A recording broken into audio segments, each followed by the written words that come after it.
सृष्टि बचपन से ही दिखने में सुंदर नहीं थी, लेकिन अमीर बाप की बेटी सृष्टि पर उसकी माँ जान छिड़कती। मेरी बेटी कितनी प्यारी है, भगवान सबको सृष्टि जैसी बेटी दे। सृष्टि धीरे धीरे बड़ी होती है। एक दिन सृष्टि की सहेली कहती है, तू दिखने में कितनी अजीब सी है, लेकिन मैं जानती हूँ हम सब में सबसे अच्छी शादी तो तेरी ही होगी। तेरे पापा अमीर जो है। और बता नहीं सकते यार, दहेज तो हर कोई देता है, ये क्या ज्यादा ले जाएगी अपने पति के लिए? अरे बड़े शहर में कोठी है इसके पापा की। अरे पापा की है ना, कौन सी इसकी है? इसकी होती तब तो कोई भी लड़का इससे शादी कर लेता। अरे पापा की मतलब पापा की है तो मेरी ही है ना? किसने कहा? अब तेरी तो तब होगी ना जब तेरा भाई ना हो। वैसे भी शादी के बाद सारी प्रॉपर्टी भाई के नाम होती है। सृष्टि समझ जाती है कि उसे किसी भी हालत में माँ बाप की सारी प्रॉपर्टी को अपने नाम करना है, लेकिन कैसे? एक दिन सृष्टि का भाई शीनू कहता है, बहन क्या कर रही है? तुझसे एक बात करनी है। अरे हाँ करना, मैं तो तेरी बहन हूँ। बहन मेरी लाइफ में ना एक लड़की है, बहुत अच्छी है। मैं सोच रहा हूँ माँ और पापा से बात करूँ शादी के लिए। सृष्टि को समझ में आ जाता है कि भाई की शादी होते ही भाभी उसे एक दिन भी घर में बर्दाश्त नहीं करेगी। क्या बात है भाई, बताना कौन है वो? यार वो बहुत अच्छी लड़की है, पढ़ी लिखी है, मेरे साथ जॉब भी करती है। बस एक प्रॉब्लम है। हाँ प्रॉब्लम? क्या प्रॉब्लम है भाई? यार वो शादीशुदा है, लेकिन उसके पति ने उसे सिर्फ इसलिए छोड़ दिया क्योंकि उसके माँ बाप दहेज नहीं दे पाए। सृष्टि ये सुनकर न जाने क्यों खुश हो जाती है। अरे भाई तो क्या हुआ, लड़की तुझे तो पसंद है ना? शीनू को लगता है कि बहन उसे समझ रही है। वो इस बात से अनजान होता है कि उसकी बहन की मंशा पूरा घर हड़पने की है। सृष्टि अपनी माँ से कहती है, मम्मी मुझे तो बहुत चिंता है, पता है शीनू क्या कर रहा है? अरे क्या कर रहा है, वो तो काम पर जाता है और वापस घर आता है।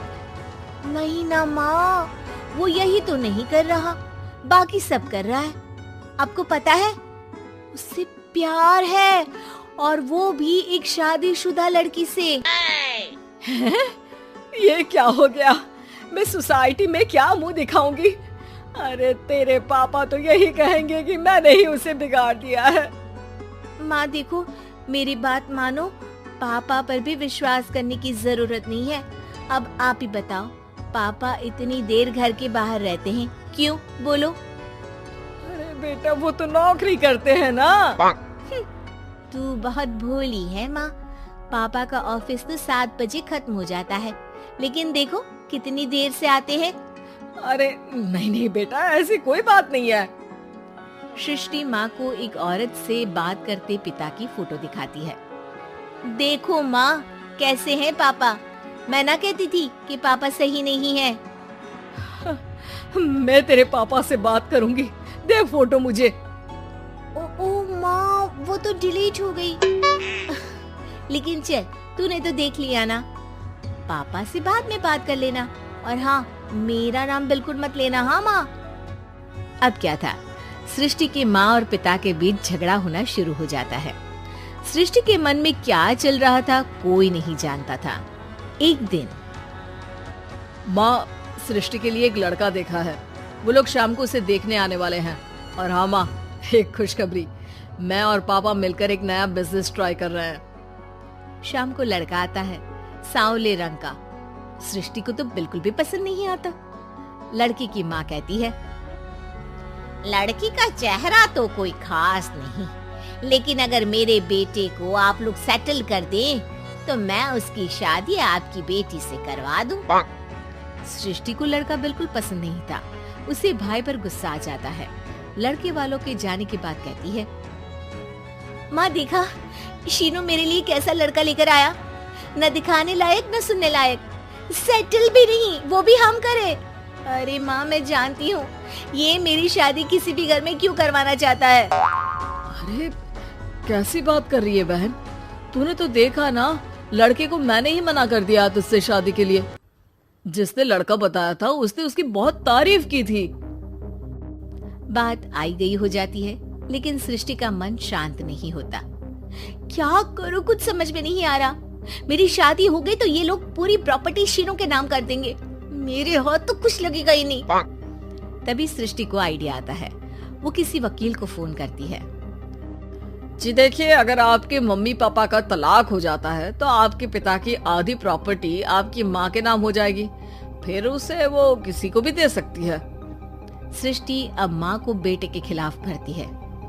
माँ, शीनू पर नजर रखा करो, वो जिस लड़की के प्यार में है ना वो शादीशुदा है।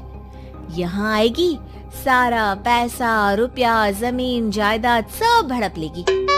पापा का भी हाल तुमसे छुपा नहीं है। ऐसा ना हो कि मैं और आप एक दिन सड़क पर भीख मांगे। हे भगवान, मैं तो जीते जी मर जाऊंगी अगर ऐसा हो गया तो। ऐसा हो गया नहीं माँ, ऐसा ही होगा। अभी समय है, आगे का सोच लो। मैं तो कहती हूँ पापा से आधी प्रॉपर्टी लेकर अलग हो जाओ। पापा की आधी प्रॉपर्टी भी हम लोगों को अगर मिल जाती है ना तो अगले 7 जन्म सफल समझो। बेचारी माँ बेटी के कहने पर पति से तलाक लेकर अलग हो जाती है। सृष्टि अब पैसों से गाड़ी और अपने दूसरे महंगे शौक पूरे करने लगी। उसके दोस्त भी उसके पैसे इस्तेमाल करते। सृष्टि, कल तुम कहाँ थी? मैं सारा दिन घर पर अकेली थी। तो मैं क्या करूं? मैंने ठेका तो नहीं लिया है ना तुम्हें संभालने का। माँ को सृष्टि से ये उम्मीद नहीं थी। वो बैठकर रोने लगती है। वहीं उसका पति यानी कि सृष्टि के पिता आ जाते हैं। मैं जानता था कि तुम्हारा यही हाल होगा, तो आपने मुझे रोका क्यों नहीं? मैं रोकता तो तुम रुकती क्या?